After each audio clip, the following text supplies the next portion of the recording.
बातमी आहे विमानांसंदर्भातली। विमानांच्या तिकीट दरात भरमसाठ वाढ झालेली आहे।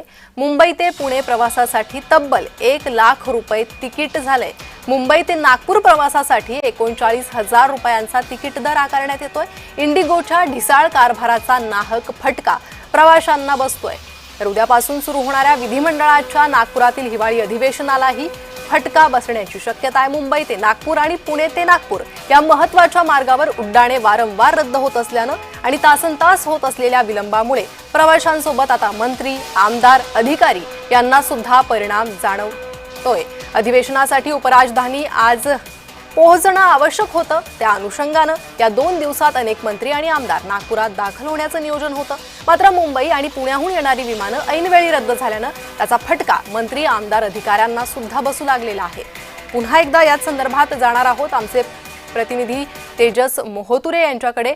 तेजस, आपण पाहतोय उद्यापासून हिवाळी अधिवेशनाला सुरुवात जरी होणार असली मात्र त्याआधी विमान उड्डाणांचा जो घोळ झालेला आहे, इंडिगोच्या ज्या घोळामुळे मंत्री, आमदार आणि अधिकाऱ्यांनाही फटका बसतोय।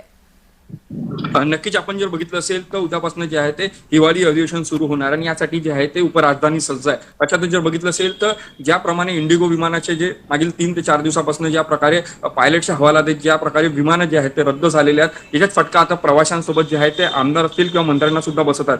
तिकीट जर बघितलं असेल तर 29,000 ते 40,000 1 लाख अशा प्रकारचे दर जे आहेत हैदराबाद ते पुणे असेल किंवा मुंबई ते मग नागपूर असेल, अशा प्रकारच्या विमानाचे दर जर बघितलं असेल तर मोठ्या प्रमाणात जे आहेत ते वाढलेले आहेत। या इतर जे विमानाच्या दरांनी हे संपूर्ण दरवाढ केलेली आहे। या संदर्भाने बघितलं असेल तर संपूर्ण जे आमदार आहेत हिवाळी अधिवेशनासाठी जे आहेत ते समृद्धी महामार्गाने जे आहेत ते नागपूरला दाखल होणार आहेत, कारण की विमानं कुठेतरी दर वाढल्यामुळे एकंदरीत बघितलं असेल तर आमदार जे आहेत ते आता जे आहेत त्यांना समृद्धीचा मार्ग पकडावा लागत आहे। यासोबत जर बघितलं तर रेल्वेने सुद्धा अनेक मंत्री जे आहेत ते येत आहेत, त्यामुळे याचा फटका जे आहेत ते ज्या नेत्यांना सुद्धा बसताना आपल्याला दिसत आहे। यासोबत जर बघितलं असेल तर आज जे आमदार असतील किंवा मंत्री असतील यांना पोहोचणं अपेक्षित होतं, मात्र संपूर्ण या विमानाच्या कारभारामुळे येण्यामुळे संपूर्ण हे जे आहेत त्यामुळे याचा फटका जे आहे ते बसताना आपल्याला सध्या दिसत आहे। जी तेजस, धन्यवाद या सविस्तर माहितीसाठी।